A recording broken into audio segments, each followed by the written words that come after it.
أعوذ بالله من الشيطان الرجيم.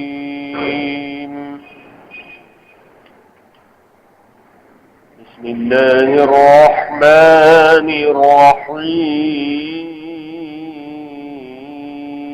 الرحيم.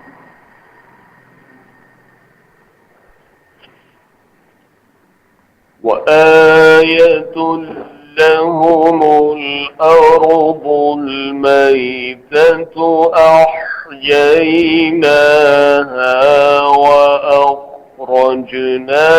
منها حبا فمنه يأكلون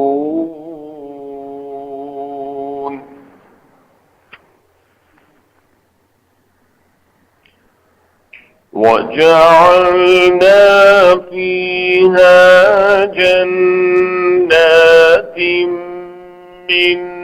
نخيل وأعناب وفجرنا فيها من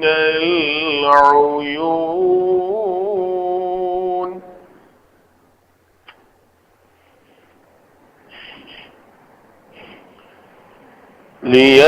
ليأكلوا من ثمره وما عملته أيديهم أفلا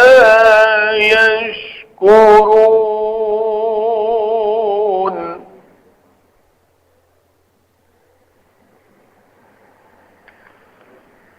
سبحان الذي خلق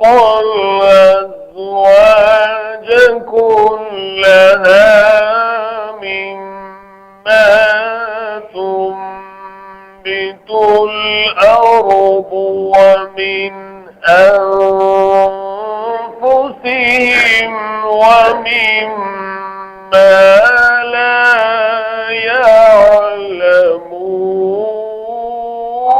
يعلمون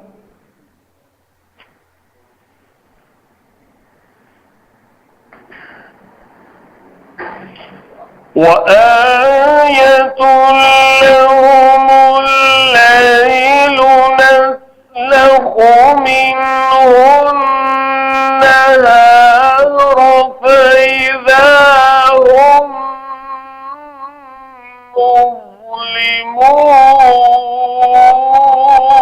مظلمون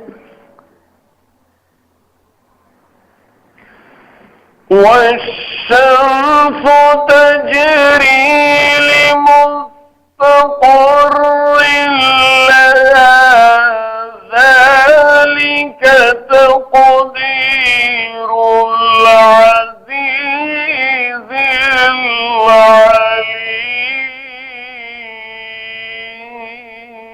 العليم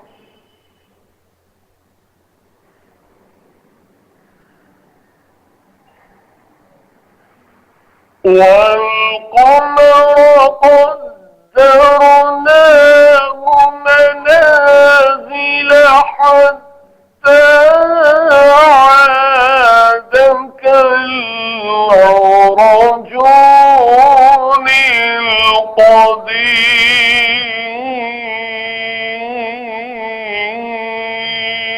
القديم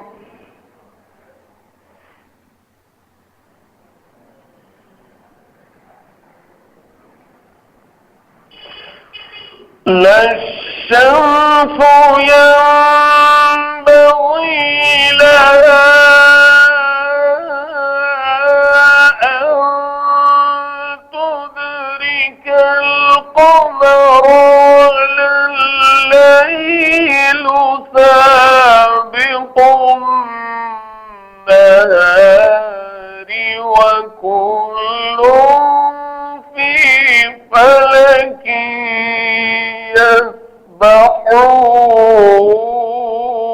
يسبحون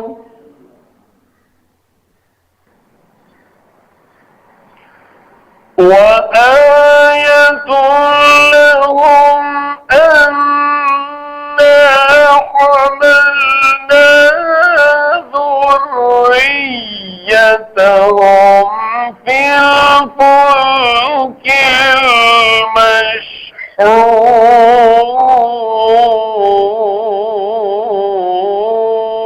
المشحون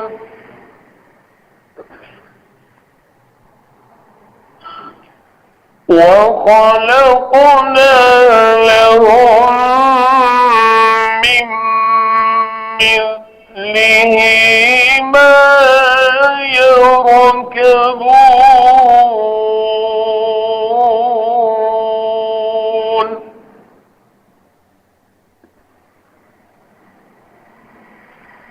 وإن نشأ نغرقهم فلا صريخ لهم ولا هم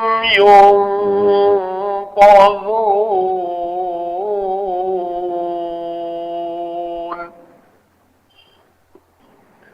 إلا رحمة منا ومتاعا إلى حين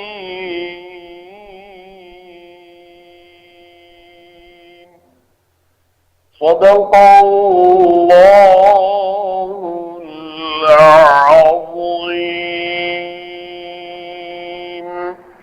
23 پارے میں سورہ یاسین کی آیات 33 سے 44 تک پڑھی ہے۔ ترجمہ سماعت فرمائیے۔ اور ایک نشانی ہے ان کے واسطے زمین مردہ، اس کو ہم نے زندہ کر دیا اور نکالا اس میں سے اناج، تو اسی میں سے یہ کھاتے ہیں، اور بنائے ہم نے اس میں باغ کھجور کے اور انگور کے، اور بہا دیے اس میں بعض چشمے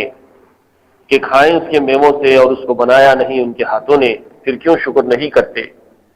پاک ذات ہے جس نے بنائے جوڑے سب چیز کے اس قسم میں سے جو اگتا ہے زمین میں سے اور خود ان میں سے، اور ان چیزوں میں سے جن کی ان کو خبر نہیں۔ اور ایک نشانی ہے ان کے واسطے رات، کھینچ لیتے ہیں ہم اس پر سے دن کو، پھر تب ہی یہ رہ جاتے ہیں اندھیرے میں، اور سورج چلایا جاتا ہے اپنے ٹھہرے ہوئے رستے پر۔ یہ سادھا ہے اس زبردست باخبر نے، اور چاند کو ہم نے بانٹ دی ہیں منزلیں، یہاں تک کہ پھر آ رہا ہے جیسے ٹہنی پرانی۔ نہ سورج سے ہو کہ پکڑ لے چاند کو، اور نہ رات آگے بڑھے دن سے، اور ہر کوئی ایک چکر میں تیرتے ہیں۔ اور ایک نشانی ہے ان کے واسطے کہ ہم نے اٹھا لیا ان کی نسل کو اس بھری ہوئی کشتی میں، اور بنا دیا ہم نے ان کے واسطے کشتی جیسی چیزوں کو جس پر سوار ہوتے ہیں، اور اگر ہم چاہیں تو ان کو ڈبا دیں، پھر کوئی نہ پہنچے ان کی فریاد کو، اور نہ وہ چھڑائے جائیں، مگر ہم نے اپنی مہربانی سے اور ان کا کام چلانے کو ایک وقت تک۔ یہ ان آیات کی ترجمانی ہے، اور ان آیات کی ترجمانی کے بعد تفسیر کا سلسلہ گزشتہ 2 اتوار سے چل رہا ہے، جس میں یہ بات ہمارے سامنے آ چکی ہے کہ ان آیات میں اللہ تعالیٰ نے اپنی زبردست نشانیوں کو یاد دلایا ہے، اور ایک ایک کر کے ایک ایک نشانی اللہ تعالیٰ نے اس خاص انداز میں یاد دلائی ہے کہ اگر انسان کو عقل سلیم نصیب ہوئی ہے تو وہ اللہ کی قدرت کی نشانیوں کو دیکھنے کے بعد اللہ کی وحدانیت اور اس کی عبادت کی طرف متوجہ ہوئے بغیر نہیں رہ سکتا۔ پہلی نشانی یہ بتائی گئی کہ زمین مردہ، وہ زمین جو بارش نہ ہونے کی وجہ سے سوکھ چکی ہے، جس کی کھیتی سوکھ چکی، جس کے اندر سے پانی پورا خشک ہو چکا، اور اس میں اب نباتات نہیں اگ رہی ہے، سبزہ نہیں لہلہا رہا ہے، یہاں تک کہ زمین خشکی کی وجہ سے سڑک گئی ہے۔ یہ اس بات کی نشانی ہے کہ دیکھنے والے کو ایسا محسوس ہوتا ہے کہ یہ زمین اب مردہ ہو چکی ہے، اس میں زندگی کے کوئی آثار نہیں ہے۔ اسی لیے اللہ تعالیٰ نے فرمایا کہ وَآیَةٌ لَهُمُ الْأَرْضُ الْمَيْتَةُ، تمہارے لیے بڑی نشانی ہے مری ہوئی زمین میں۔ پھر اس کے بعد اس مری ہوئی زمین پر جب بارش ہوتی ہے تو دیکھتے ہی دیکھتے زمین میں سے سبزہ لہلہانے لگتا ہے، اور اس میں سے نباتات اگاتی ہیں، کھیتی باڑی انسان کرنے لگتا ہے، اناج، غلہ، سبزی، ترکاری، پھل، ساری چیزیں اس کے اندر سے نکل آتی ہیں۔ یہ اس بات کی علامت ہے کہ دنیا میں زمین کو گویا کہ زندگی حاصل ہو گئی۔ یہ زمین جو مر چکی تھی اس کو اللہ تعالیٰ نے دوبارہ زندہ کر دیا۔ جس طرح سے اس مردہ زمین کو بارش کے ذریعے اللہ تعالیٰ زندہ کر دیتے ہیں، ایسے ہی مرے ہوئے انسانوں کو قیامت کے دن اللہ تعالیٰ زندہ کر دیں گے۔ یہ ایک نشانی ہے اور اس کی تفسیر بھی گزشتہ ہو چکی ہے۔ پھر اس کے بعد اللہ تعالیٰ نے فرمایا کہ یہ جو زمین سے غلہ نکلتا ہے یہ تمہارے لیے تمہاری غذا ہے، لِيَأْكُلُوا مِن ثَمَرِهِ، اس کے پھلوں میں سے تم کھاتے ہو، وَمَا عَمِلَتْهُ أَيْدِيهِمْ، یہ جتنا کچھ زمین کے اندر سے نکلتا ہے چاہے وہ سبزے کی شکل میں ہو، پھلوں کی شکل میں ہو، ترکاری کی شکل میں ہو، اناج کی شکل میں ہو، ان سب چیزوں کو تمہارے ہاتھوں نے نہیں بنایا۔ جیسے کہ اس سے پہلے یہ بات عرض کی جا چکی ہے کہ کھیتی باڑی ایک الگ پروفیشن ہے۔ اس پروفیشن میں انسان زیادہ سے زیادہ یہ کرتا ہے کہ زمین کو ہل چلا کے نرم کرتا ہے، اس کے اندر پانی ڈال دیتا ہے اور اس کے اندر بیج بو دیتا ہے۔ بیج بونے کے بعد یہ بیج اللہ کے حوالے ہو جاتا ہے، اس کے اندر سے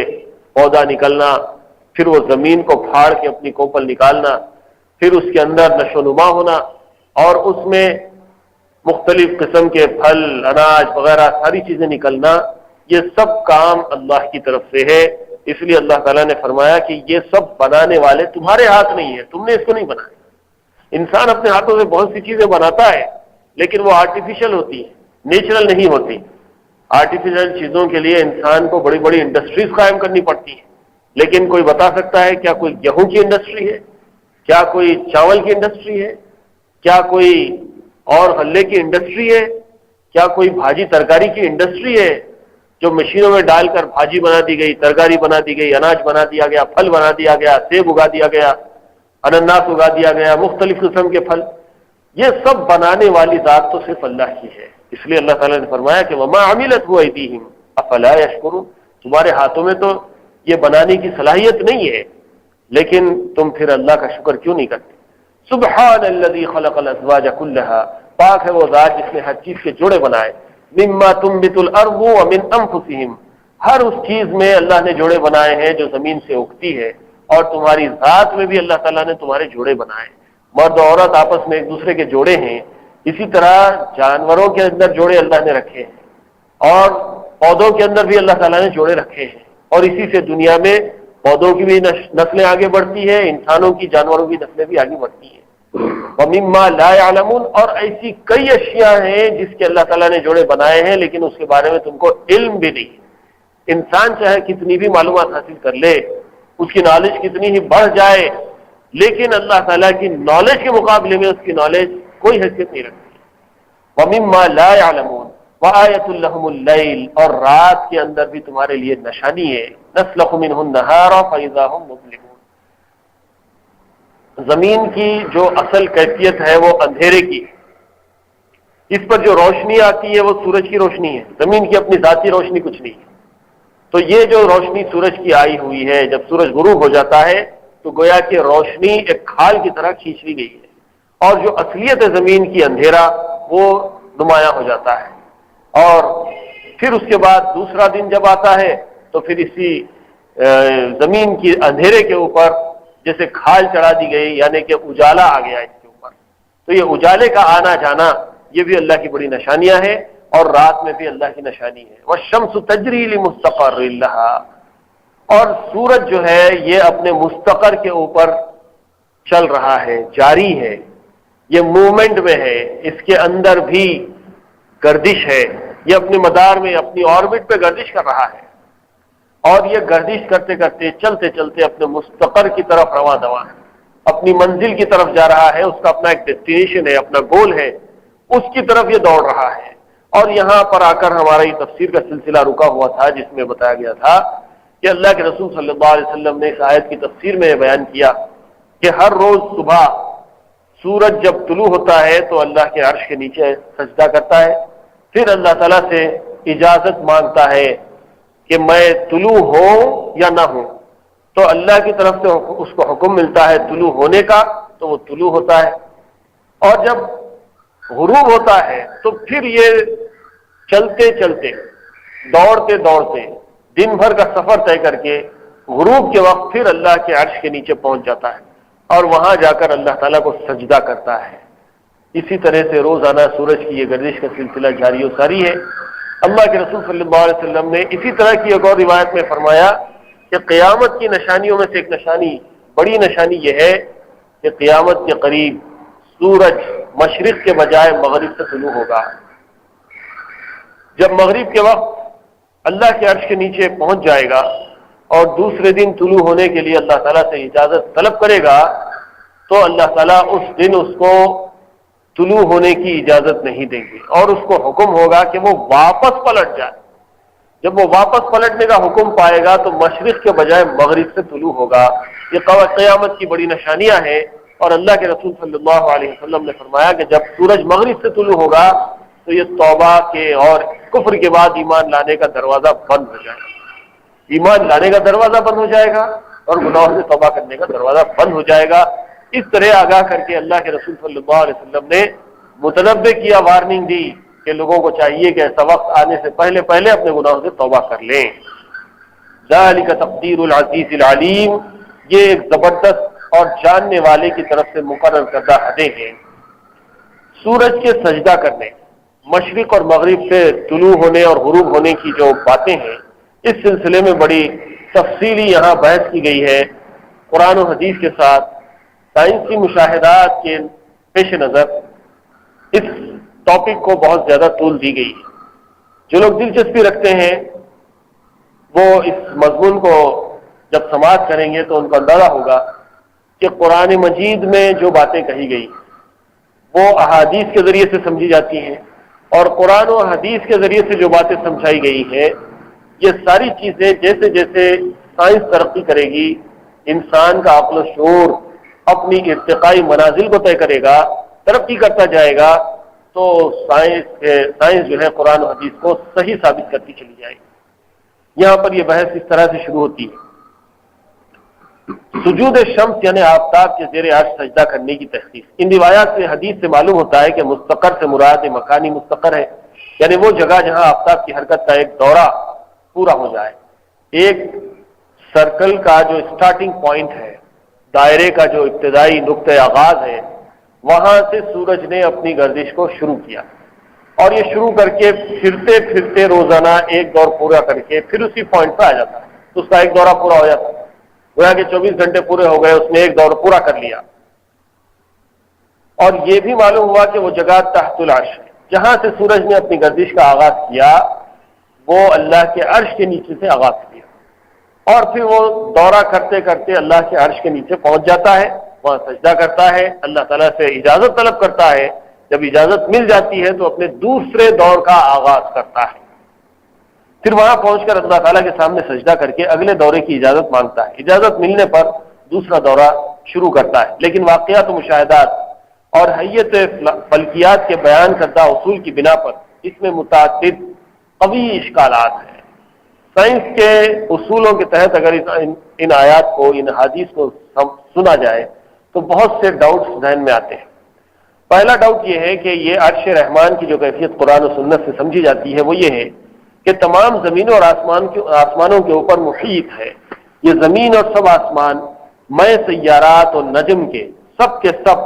عرش کے اندر محصور ہیں، اور عرش رحمان ان تمام کائنات سماویہ کو اپنے اندر لیے ہوئے۔ اس لحاظ سے آفتاب تو ہمیشہ ہر حال اور ہر وقت ہی میں زیر عرش ہے۔ پھر غروب کے بعد زیر عرش جانے کا کیا مطلب؟ پہلا ڈاؤٹ یہ ہے کہ قرآن و حدیث سے بات ثابت ہے کہ اللہ کے عرش کے نیچے، یا آیت الکرسی کے ذریعے سمجھے تو اللہ کی کرسی کے نیچے ہے یہ ساری کائنات۔ آپ آیت پڑھیے، وسیع کرسیہ السماوات والارض، اس کی کرسی زمین اور آسمانوں کے اوپر سمیٹی ہوئی ہے۔ یحیطون بشیء من علمہ الا بما شاء وسع کرسیہ السماوات والارض۔ تو یہ زمین، آسمان، چاند، ستارے، سیارے، زمین اور آسمان کے درمیان کی ساری دنیا، ساری کائنات، یہ سب اللہ کے عرش کے نیچے ہے۔ اللہ کا عرش ان سب کے اوپر چھایا ہوا۔ تو اس اعتبار سے دیکھا جائے تو سورج ہی کیا، زمین بھی، تمام سیارے بھی پہلے ہی عرش کے نیچے موجود ہیں۔ پھر اس کا کیا مطلب ہے کہ سورج اپنی گردش پوری کر کے، اپنا ایک دورہ پورا کر کے عرش کے نیچے پہنچتا ہے، سجدہ کرتا ہے، پھر اجازت طلب کرتا ہے؟ اس کا مطلب کیا ہے؟ یہ ایک شبہ ہے، شبہ کو ذہن میں رکھیے، آگے چل کے اس کا جواب آئے گا۔ دوسرے یہ کہ مشاہدہ عام ہے کہ آفتاب جب کسی ایک جگہ سے غروب ہوتا ہے تو دوسری جگہ طلوع ہوتا ہے، اس لیے طلوع غروب اس کا ہر وقت ہر حال میں جاری ہے۔ پھر بعد الغروب تحت العرش جانے اور سجدہ کرنے کے کیا معنی؟ دوسرا ڈاؤٹ یہ ہے کہ اب مشاہدے میں بھی یہ بات آ چکی ہے، عام آدمی بھی بآسانی یہ سمجھتا ہے، جب سائنس اور سوشل اسٹڈیز کوئی اسکول کا طالب علم بھی پڑھتا ہے تو اس کو یہ بتا دیا جاتا ہے کہ زمین ایک گولے کی طرح ہے، بال ہے، اور سورج بھی ایک بہت بڑا بال ہے۔ اگر زمین کرکٹ کا بال ہے تو سورج ایک فٹ بال کی طرح بڑا ہے، اور یہ زمین اپنی مدار میں گردش کر رہی ہے، سورج اپنے مدار میں گردش کر رہا ہے، دونوں گردش کر رہے ہیں۔ اب سورج گردش کرتے کرتے زمین کے ایک حصے کے سامنے آتا ہے، جب یہ آمنے سامنے آتے ہیں تو زمین کا یہ پیس جو سورج کے سامنے ہے، اس پہ سورج کی روشنی پڑ رہی ہے، یہاں دن نکل گیا ہے، لیکن زمین کا دوسرا پیس جو سورج کے سامنے نہیں ہے بلکہ پیچھے ہے، یہ جو پچھلا حصہ ہے اس پہ سورج کی روشنی نہیں پڑ رہی ہے، تو یہاں رات ہے۔ لیکن اب یہ سورج اور زمین کی گردش ہوتے ہوتے یہ زمین بھی پلٹ رہی ہے، سورج بھی پلٹ رہا ہے۔ جب یہ آپس میں ایسے پلٹ رہے ہیں تو ہر لمحہ، ہر گھڑی، ہر سیکنڈ، ہر منٹ سورج زمین کے ایک حصے کے اندر سے غروب ہو رہا ہے اور دوسرے حصے کی طرف طلوع ہو رہا ہے۔ تو یہ غروب اور طلوع کا جو سلسلہ ہے ہر لمحہ جاری ہے۔ ابھی آپ دیکھیے، اگر آپ دنیا کے نقشے کو سامنے رکھیں، گلوب کو سامنے رکھیں اور اس کی گردش کا تصور کریں، سورج کی گردش کا تصور کریں، تو سورج بھی ایسا پلٹا اور زمین بھی ایسا پلٹی۔ زمین اس طرح سے پلٹ رہی ہے تو سورج کے سامنے اس کا ایک حصہ آہستہ آ رہا ہے، آتے آتے یہ حصہ، ادھر والا حصہ، اس میں سورج غروب ہو گیا، ادھر والے حصے میں سورج طلوع ہو گیا، ایسے یہ سلسلہ چل رہا ہے مسلسل۔ اب ممالک کے اوقات میں بھی آپ غور کیجئے کہ ہر ملک کے اندر آدھے گھنٹے کا، 15 منٹ کا، 20 منٹ کا، 1 گھنٹے کا، 2 گھنٹے کا، 4 گھنٹے کا، 5 گھنٹے کا، 2.5 گھنٹے کا، 6 گھنٹے کا، 12 گھنٹے کا فرق۔ جب آپ چلتے چلتے امریکہ کی طرف چلے جاتے ہیں، جو زمین کا آخری کونا ہے، وہاں سے اور ایشیا کے آخری کونے سے اگر آپ دیکھیں تو پورے 12 گھنٹے کا فرق نظر آئے گا۔ تو سورج ادھر سے غروب ہوتا ہے، ادھر طلوع ہوتا ہے، ادھر غروب ہوتا ہے، ادھر طلوع ہوتا ہے، ادھر غروب ہوتا ہے، ادھر، یہ طلوع اور غروب کا سلسلہ مسلسل چل رہا ہے۔ تو پھر یہ کیا معنی ہے کہ سورج جب غروب ہوتا ہے تو اللہ کے عرش کے نیچے پہنچتا ہے، پھر وہاں سجدہ کرتا ہے، پھر اللہ سے اجازت طلب کرتا ہے؟ مطلب کیا ہے؟ یہ دوسرا ڈاؤٹ ہے۔ تیسری یہ کہ اس حدیث کے ظاہر سے تو یہ معلوم ہوتا ہے کہ آفتاب اپنے مستقر پر پہنچ کر وقفہ کرتا ہے، جس میں اللہ تعالیٰ کے سامنے سجدہ کر کے اگلے دورے کی اجازت لیتا ہے۔ حالانکہ آفتاب کی حرکت میں کسی وقت بھی انقطاع نہ ہونا کھلا ہوا مشاہدہ ہے، اور پھر چونکہ طلوع و غروب آفتاب کا مختلف مقامات کے اعتبار سے ہر وقت ہی ہوتا رہتا ہے، تو یہ وقفہ اور سکون بھی ہر وقت ہونا چاہیے، جس کا نتیجہ یہ ہو کہ آفتاب کو کسی وقت بھی حرکت نہ ہو۔ اگر یہ بات سمجھی جائے کہ سورج گیا عرش کے نیچے، ٹھہر گیا، سجدہ کیا، اجازت طلب کیا اللہ تعالیٰ سے، اللہ نے اس کو اجازت دی، تو پھر وہ اپنا دوسرا دورہ شروع کرتا ہے۔ ایسا سمجھیے جیسا ایک ریل گاڑی ہے، ایک اسٹیشن سے نکلی، مختلف اسٹیشن کو کور کرتے کرتے آخری اسٹیشن پہ پہنچی۔ وہاں پہنچنے کے بعد وہ ٹھہر گئی، پھر اس کا انجن پانی وانی جیسا پہلے تھا، کوئلہ ویلا لیتا تھا، پھر اس کے بعد وہاں سے وہ پلٹ کے آ کے پیچھے ڈبوں پہ لگتا تھا، اس کے بعد وہ اپنا دوسرا دورہ شروع کرتا تھا۔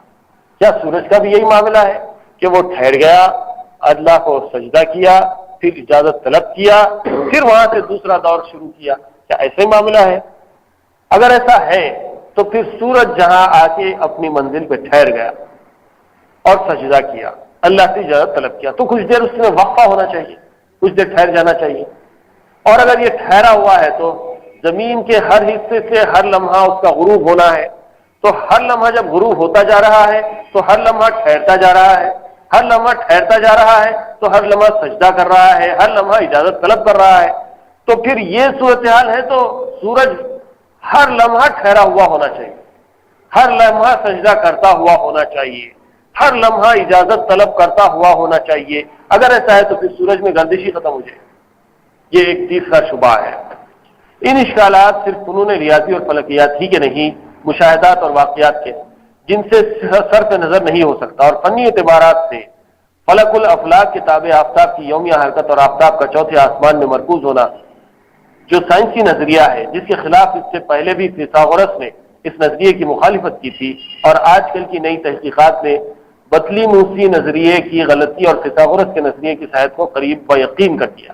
اور یہ حالیہ خلائی سفروں اور چاند تک انسان کی رسائی کے واقعات نے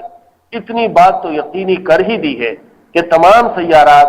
آسمان سے نیچے کی فضا میں ہے، آسمانوں کے اندر مرکوز نہیں ہے۔ قرآن کریم کی آیات جو عنقریب آ رہی ہیں وَكُلٌّ فِي فَلَكٍ يَسْبَحُونَ، اس سے بھی اس نظریے کی تصدیق ہوتی ہے۔ اس نظریے میں یہ بھی ہے کہ روزانہ طلوع کا، غروب کا، آفتاب کی حرکت کا ہونا روزانہ نہیں بلکہ زمین کی حرکت سے ہے۔ اس فنی نظریے کے اعتبار سے حدیث مذکور میں ایک اور اشکال بڑھ جاتا ہے۔ اس کا جواب سمجھنے سے پہلے یہ پیش نظر رہنا چاہیے کہ جہاں تک آیت مذکورہ کی تصریح ہے، اس پر مذکورہ شبہات و اشکالات میں سے قرآن پر کوئی بھی اشکال نہیں ہوتا۔ اس کا مفہوم تو صرف اتنا ہے کہ آفتاب کو حق تعالیٰ نے ایک ایسی منظم اور مستحکم حرکت پر لگایا ہوا ہے کہ وہ اپنے مستقر کی طرف برابر ایک حالت پر چلتا رہتا ہے، اور اگر اس مستقر سے مراد تفسیر قتادہ کے مطابق مستقر زمانی لیا جائے یعنی روز قیامت، تو معنی اس کی یہ ہے کہ آفتاب کی حرکت قیامت تک دائمی ایک حال پر چلتی رہے گی، پھر اس روز ختم ہو جائے گی۔ اور اگر مستقر مکانی مراد لے تو پھر اس کا مستقر شمسی کے اس نقطے کو کہا جائے گا جہاں سے اول تخلیق کے وقت آفتاب نے حرکت شروع کی تھی، اسی نقطے پر پہنچ کر اس کا شبانہ روز کا ایک دورہ مکمل ہوتا ہے، کیونکہ یہی نقطہ اس کا انتہائی سفر ہے۔ اس پر پہنچ کر نئے دورے کی ابتدا ہوتی ہے۔ رہائیے کی اس عظیم الشان دائرے کا وہ نقطہ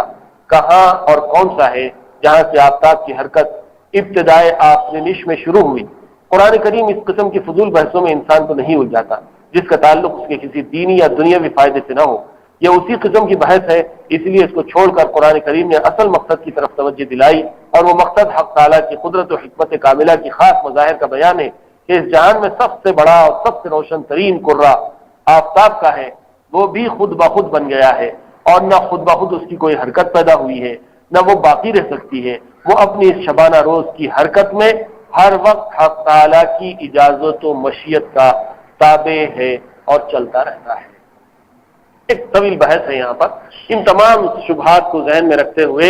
آپ یہ بات کو سمجھنے کی کوشش کریں گے کہ سورج ہمیشہ ایک جگہ سے غروب ہو رہا ہے، دوسری جگہ طلوع ہو رہا ہے، اور دوسری چیز یہ ہے کہ یہ سورج کی حرکت کچھ دیر کے لیے رکی رہنا چاہیے جب تک کہ وہ سجدہ کرے، اجازت لے، آگے بڑھے۔ یہ سارے شبہات کو سمجھنے کے لیے یہ بات بھی ذہن میں رہنی چاہیے کہ یہ سب شبہات اور ڈاؤٹس جو ہیں یہ سائنسی اعتبار سے، ریاضی کے اعتبار سے تو ہو سکتے ہیں، حساب کتاب کے اعتبار سے، لیکن قرآن و حدیث یہ سائنس سے بھی زیادہ ایڈوانس ہے، میتھمیٹکس سے بھی زیادہ ایڈوانس ہے۔ اس لیے اس کو سمجھنے کے لیے بہت زیادہ سوچنے، غور کرنے کی بھی زیادہ ضرورت نہیں ہے۔ اگر انسان ان پر ایمان لا لے وہ کامیاب ہے، لیکن سمجھ کر، عقل میں سمجھ کر ایمان لانے کی کوشش کرتا ہے، تب بھی اگر وہ عقل کو اور آگے بڑھائے اور سائنس سے، میتھ سے اس کو مربوط کرنے کی کوشش کرے تو آگے چل کر یہ بات اس کے لیے بڑی آسان بھی ہو جاتی ہے۔ ابھی ان ڈاؤٹس کا جو جواب ہے وہ آگے آ رہا ہے۔ جتنے اشکالات اوپر لکھے گئے ہیں آیات مذکورہ کے بیان پر، ان میں سے کوئی بھی شبہ اور اشکال نہیں، البتہ احادیث مذکورہ جن میں یہ آیا ہے کہ وہ غروب کے بعد زیر عرش پہنچ کر سجدہ کرتا ہے، اگلے دورے کی اجازت مانگتا ہے، یہ سب اشکالات اس سے متعلق ہیں۔ یعنی قرآن کی آیت میں کوئی ڈاؤٹ نہیں ہے، حدیث میں جو مضمون ہے کہ وہ عرش تک پہنچتا ہے، سجدہ کرتا ہے، اجازت لیتا ہے، تو اس میں یہ سارے شبہات پیدا ہوتے ہیں۔ ایک بات اور یہاں پر درمیان میں آئی ہے، وہ یہ ہے کہ قرآن کی دوسری آیتوں سے بات ثابت ہے کہ زمین کے علاوہ تمام سیارے وغیرہ جتنے بھی ہیں وہ سب آسمانوں میں نہیں ہیں بلکہ آسمانوں کے نیچے ہیں، آسمان کے نیچے ہیں، جس کو ہم آفاق کہتے ہیں۔ افقی سیارات ہیں، آفاق کے اندر رہنے والے، سورج بھی انہی میں سے ایک ہے۔ اور ایک بات یہ بھی ہے کہ سب چیزوں کے بارے میں قرآن مجید میں یہ بھی کہا گیا ہے کہ وَكُلٌّ فِي فَلَكٍ يَسْبَحُونَ، یہ ساری چیزیں اپنے اپنے دائرے میں جاری ہے، موومنٹ میں ہے، موشن میں ہے، یہ رکی ہوئی کوئی بھی نہیں ہے۔ تو سورج بھی رکا ہوا نہیں ہے، چاند بھی رکا ہوا نہیں ہے، زمین بھی رکی۔ ایک روایت اس سے پہلے کے درس میں یہ آ چکی ہے جس میں حضرت قتادہ رضی اللہ تعالیٰ عنہ نے فرمایا کہ یہ جو سورج گردش کر رہا ہے یا رفتار پکڑا ہوا ہے، چل رہا ہے، یہ اصل میں اپنی منزل اس کی جو ہے وہ آخرت ہے۔ قیامت تک اللہ تعالیٰ نے اس کو چلتا ہوا کر دیا ہے، اسٹارٹ کر کے اللہ نے چھوڑ دیا، وہ قیامت کے قریب ہی جا کر ہو گیا۔ تو اس کی جو منزل ہے، آخری منزل، وہ قیامت ہے، اور قیامت میں ہی جا کر اس کی منزل پوری ہوگی، اس سے پہلے نہیں ہوگی۔ جب قیامت کے قریب وہ اپنی منزل کے قریب پہنچے گا تب وہاں اللہ کے سامنے سجدہ کرے گا عرش کے نیچے آ کر، اور وہاں اجازت طلب کرے گا تو اب اللہ تعالیٰ اس کو اجازت نہیں دیں گے، کہیں گے کہ تو واپس چلا۔ جب وہ ریٹرن جرنی لے گا، پلٹ جائے گا، روزانہ جو ایک ڈائریکشن میں اس کا دورہ ہے وہ ریٹرن ڈائریکشن میں جب ہوگا تو سورج مشرق کے بجائے مغرب سے طلوع ہوگا، یہ ایک روایت کے مطابق۔ لیکن جو دوسری روایت ہے جس پہ بحث چل رہی ہے وہ یہ ہے کہ آخرت کی منزل تو اس کی آخری منزل ہوگی، لیکن روزانہ بھی وہ اپنی منزل کو پہنچتا ہے، روزانہ بھی عرش کے نیچے پہنچتا ہے، سجدہ کرتا ہے، اجازت طلب کرتا ہے۔ اس سلسلے میں بحث چل رہی ہے۔ اس کے جوابات محدثین و مفسرین حضرات نے مختلف دیے۔ ظاہر الفاظ کے اعتبار سے جو یہ سمجھا جاتا ہے کہ آفتاب کا یہ سجدہ دن رات میں صرف ایک مرتبہ بعد الغروب ہوتا ہے، جن میں حضرات نے محدثین کو اسی ظاہری مفہوم پر محمول کیا ہے۔ انہوں نے غروب کے متعلق 3 احتمال بیان کیے۔ ایک یہ کہ معظم معمورہ کا غروب مراد ہو، یعنی اس مقام کا جہاں کہ غروب پر اکثر دنیا کی آبادی میں غروب ہو جاتا ہے، یا خط استوا کا غروب، یا افق مدینہ کا غروب۔ اس طرح یہ اشکال نہیں رہتا کہ آفتاب کا غروب و طلوع تو ہر وقت ہر آن ہوتا رہتا ہے، کیونکہ اس حدیث میں خاص افق کے غروب پر کلام کیا گیا ہے۔ لیکن صاف و بے غبار جواب وہ معلوم ہوتا ہے جو حضرت استاد علامہ شبیر احمد عثمانی رحمۃ اللہ علیہ نے اپنے مقالے سجود الشمس میں اختیار فرمایا ہے، اور متعدد ائمہ تفسیر کے کلام سے اس کی تائید ہوتی ہے۔ اس کے سمجھنے سے پہلے پیغمبرانہ تعلیمات و تعبیرات کے متعلق یہ اصولی بات سمجھ لینی ضروری ہے کہ آسمانی کتابیں اور ان کے لانے والے انبیاء علیہ السلام خلق خدا کو آسمان و زمین کی مخلوقات میں غور و فکر اور تدبر کی مسلسل دعوت دیتے ہیں، اور ان سے اللہ تعالیٰ کے وجود، توحید، علم و قدرت پر استدلال کرتے ہیں، مگر ان چیزوں میں تدبر اسی حد تک مطلوب شرعی ہے جس حد تک اس کا تعلق انسان کی دنیاوی اور معاشرتی ضرورت سے یا دینی اور اخروی ضرورت سے ہو۔ اس سے زائد نری فلسفیانہ تدقیق اور حقائق اشیاء کی کھوج لگانے کی فکر میں عام خلق اللہ کو نہیں ڈالا جاتا، کیونکہ اول تو حقائق اشیاء کا مکمل حقیقی علم خود حکماء و فلاسفہ کو بھی باوجود عمریں صرف کرنے کے نہیں ہو سکا، بیچارے عوام تو کس شمار میں۔ پھر اگر وہ حاصل ہو بھی جائے تو اس سے نہ ان کی کوئی دینی ضرورت پوری ہو اور نہ کوئی صحیح مقصد دنیا کا حاصل ہو، تو اس لایانی اور فضول بحث میں دخل دینا اضاعت عمر اور اضاعت مال کے سوا کچھ نہیں۔ قرآن اور انبیاء کا استدلال آسمان و زمین کی مخلوقات اور ان کے تغیرات و انقلابات سے صرف اس حد تک ہوتا ہے جو ہر انسان کو مشاہدے اور ادنا غور و فکر سے حاصل ہو سکے۔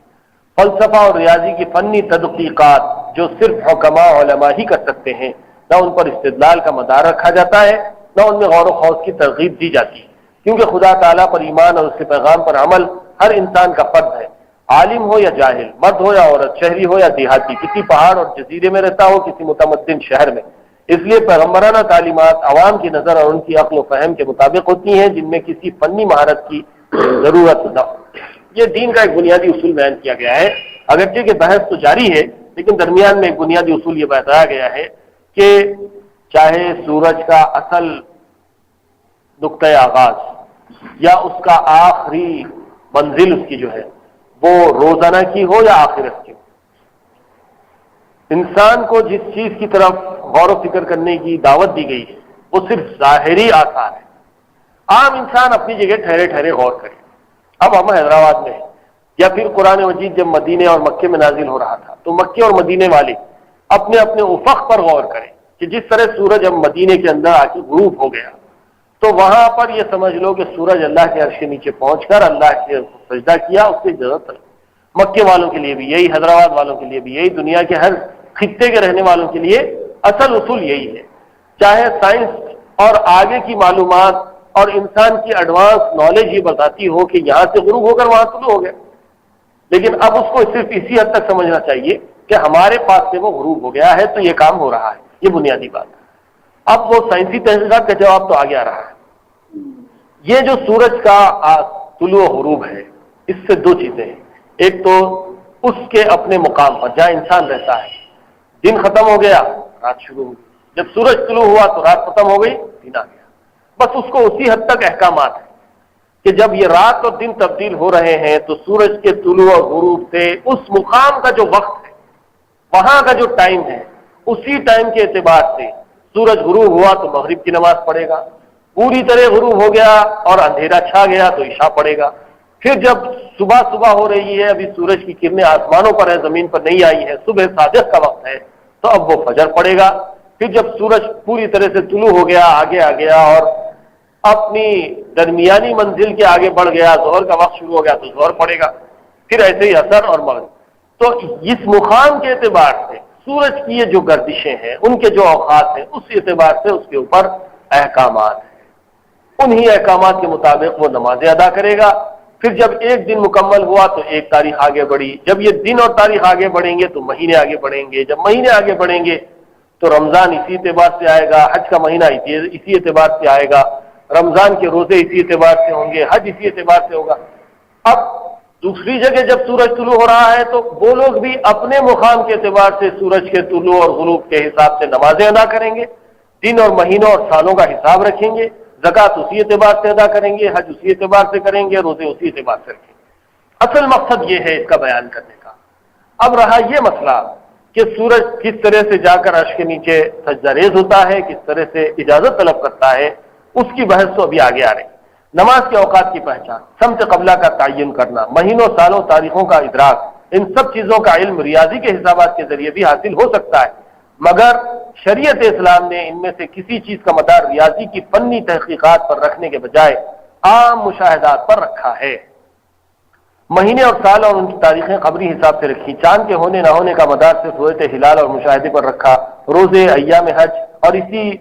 بنیاد سے متعین کیے گئے چاند کے گھٹنے بڑھنے چھپنے اور پھر طلوع ہونے کا راز بعض لوگوں نے رسول اللہ صلی اللہ علیہ وسلم سے دریافت کیا تو اس کا جواب قرآن نے یہ دیا، قل ہی مواقیت للناس والحج، یعنی آپ کہتے ہیں کہ چاند کے سب تغیرات اس مقصد کے لیے ہیں کہ تم ان سے مہینے کا شروع اور ختم اور اس کی تاریخیں معلوم کر کے حج وغیرہ کے دن متعین کر سکو۔ اس جواب نے ان کو اس پر تنبیہ فرما دی کہ تمہارا سوال لایانی اور فضول ہے، اس کی حقیقت معلوم کرنے پر تمہارا کوئی کام دین یا دنیا کا اٹکا ہوا نہیں ہے، اس لیے سوال اس چیز کا کرو جس کا تعلق تمہاری دینی یا دنیاوی ضرورت سے ہو۔ اس تمہید کے بعد اصل معاملے پر غور کیجیے کہ آیات مذکورہ میں حق تعالیٰ نے اپنی قدرت کاملہ اور حکمت بالغہ کے چند مظاہر کا ذکر کر کے انسان کو اللہ کی توحید اور علم و قدرت کاملہ پر ایمان لانے کی دعوت دی ہے۔ اس میں سب سے پہلے زمین کا ذکر کیا جو ہر وقت ہمارے سامنے ہے، وآیۃ لہم الارض، پھر اس پر پانی برسا کر درخت و نباتات اگانے کا ذکر کیا جو ہر انسان دیکھتا اور جانتا ہے، احییناہا سے آخر تک۔ اس کے بعد آسمان اور فضائے آسمانی سے متعلق چیزوں کا ذکر شروع کر کے پہلے لیل و نہار کے روزانہ انقلاب کا ذکر فرمایا، وآیۃ لہم اللیل۔ اس کے بعد سورج اور چاند جو سیارات و انجم میں سب سے بڑے ستارے ہیں ان کا ذکر فرمایا، ان میں پہلے آفتاب کے متعلق فرمایا، والشمس تجری لمستقر لہا ذالک تقدیر العزیز العلیم۔ اس میں غور کیجئے کہ مقصد ان کا یہ بتلانا ہے کہ آفتاب خود بخود اپنے ارادے اور اپنی قدرت سے نہیں چل رہا، بلکہ یہ ہر ایک عزیز و علیم یعنی قدرت والے اور جاننے والے کے مستقر والے کے مقرر کردہ نظم کے تابع چل رہا ہے۔ حضرت صلی اللہ علیہ وسلم نے غروب آفتاب کے قریب حضرت ابو ذر غفاری رضی اللہ تعالیٰ عنہ کو ایک سوال و جواب کے ذریعے اسی حقیقت پر متنبہ ہونے کی ہدایت فرمائی، جس میں بتلایا کہ آفتاب و غروب ہونے کے بعد عرش کے نیچے اللہ کو سجدہ کرتا ہے، پھر اگلا دورہ شروع کرنے کی اجازت مانگتا ہے، جب اجازت مل جاتی ہے تو حسب دستور آگے چلتا ہے اور صبح کو جانب مشرق سے طلوع ہو جاتا ہے۔ اس کا حاصل اس سے زائد نہیں کہ آفتاب کے طلوع و غروب کے وقت عالم دنیا میں ایک نیا انقلاب آتا ہے جس کا مدار آفتاب پر ہے۔ رسول اللہ صلی اللہ علیہ وسلم نے اس انقلابی وقت کو انسانی تنبیہ کے لیے موضوع سمجھ کر یہ تلقین فرمائی کہ آفتاب کو خود مختار اپنی قدرت سے چلنے والا نہ سمجھو، یہ صرف اللہ کے اذن و مشیت کے تابع چل رہا ہے، اس کا ہر طلوع و ہر غروب اللہ تعالیٰ کی اجازت سے ہوتا ہے، یہ اس کی اجازت کے تابع ہے، اس کے تابع فرمان حرکت کرنے ہی کو اس کا سجدہ قرار دیا ہے، کیونکہ سجدہ ہر چیز کا اس کے مناسب حال ہوتا ہے، جیسا کہ قرآن نے خود تصریح فرما دی، کل قد علم صلاته وتسبیحہ، یعنی ہر ساری مخلوق اللہ کی عبادت اور تسبیح میں مشغول ہے، مگر ہر ایک کی عبادت و تسبیح کا طریقہ الگ الگ ہے، اور ہر مخلوق کو اس کی عبادت و تسبیح کا طریقہ سکھلا دیا جاتا ہے، جیسے انسان کو اس کی نماز و تسبیح کا طریقہ بتلا دیا گیا ہے۔ اس لیے آفتاب کے سجدے کے یہ معنی سمجھنا کہ وہ انسان کے سجدے کی طرح زمین پر ماتھا ٹیکنے ہی سے ہوگا صحیح نہیں۔ یہاں پر گویا کہ ان تمام شبہات کا، اشکالات اور ڈاؤٹس کا جواب دے دیا گیا ہے۔ پہلی بات جو یہ کہ سورج یہاں سے غروب ہوا وہاں طلوع ہوا تو مستقل یہ طلوع و غروب کا سلسلہ چل رہا ہے، اس کا جواب یہ ہے کہ یقیناً سورج کا طلوع و غروب ہر لمحہ ہے۔ اگر سورج کا طلوع و غروب ہر لمحہ ہے تو پھر یہ بات اور زیادہ قوی ہو جاتی ہے کہ سورج کی گردش ہر لمحہ اللہ کے حکم سے چل رہی ہے۔ صرف رات اور دن میں سورج اللہ کی اجازت نہیں لے رہا ہے، بلکہ ہر لمحہ جب وہ ایک زمین کے ایک حصے سے آگے بڑھا وہاں غروب ہوا اور دوسرے حصے کی طرف طلوع ہونے جا رہا ہے، تو ایک ایک سیکنڈ میں جب ایک حصے سے غروب دوسرے حصے میں طلوع ہو رہا ہے تو ہر لمحہ وہ اللہ کے آگے سجدہ ریز ہے، ہر لمحہ وہ اللہ کی اجازت کا طلبگار ہے، اور ہر لمحہ اللہ تعالیٰ اس کو اجازت دے رہے ہیں تو وہ آگے بڑھ رہا ہے۔ جب وہ آگے بڑھ رہا ہے تو ایک حصے سے غروب ہو رہا ہے، دوسرے حصے میں طلوع ہو رہا ہے۔ یہاں پر تو اللہ کی توحید میں مزید اضافہ ہو جاتا ہے کہ بعض لوگ یہ سمجھتے ہیں کہ سورج تو بھائی ساری نظام کائنات کو چلا رہا ہے، سورج کی روشنی ہی سے تو بارش کا نظام ہے، سورج کی گرمی ہی سے تو دنیا میں زندگی چل رہی ہے، سورج اگر نہ ہو، دھوپ نہ نکلے تو زمین سے پیداوار بھی نہ ہو، اللہ نہ ہوگے تو انسان کو غذا کہاں سے ملے، جانوروں کو غذا کہاں سے ملے، اور یہ بارش کا نظام کیسے چلے؟ سورج ہی تو سب سے بڑا زمین کو چلانے والا اور انرجی کا، توانائی کا اصل مبدا اور منبع ہے، اس لیے سورج سب سے بڑا ہے۔ تو بعض لوگوں نے یہ سمجھا کہ سورج بھائی یہی بھگوان ہے، اسی کی عبادت کرو، اس کو خدا سمجھ لیا لوگ۔ کسی نے سورج کو خدا سمجھا، چاند کو خدا سمجھا، زمین کو خدا سمجھا، اور ہمارے ہندوستان کے بھائیوں نے تو ہر چیز کو خدا سمجھا ہے۔ تو یہاں سورج جیسی عظیم الشان چیز کے بارے میں اللہ تعالیٰ نے یہ نشانی بیان کی ہے، وَالشَّمْسُ تَجْرِي لِمُسْتَقَرٍّ لَهَا ذَلِكَ تَقْدِيرُ الْعَزِيزِ الْعَلِيمِ۔ سورج ہر لمحہ اپنی منزل کی طرف رواں دواں ہے، اور حدیث میں یہ بتایا گیا ہے کہ ہر لمحہ سورج اپنی اپنی منزل کو طے کرتا جا رہا ہے اور اللہ کے آگے سجدہ ریز ہے، اجازت طلب کر رہا ہے، اجازت لے لے کر ایک ایک قدم آگے بڑھ رہا ہے، تو ایک جگہ سے غروب ہو رہا ہے، دوسری جگہ طلوع ہو رہا ہے۔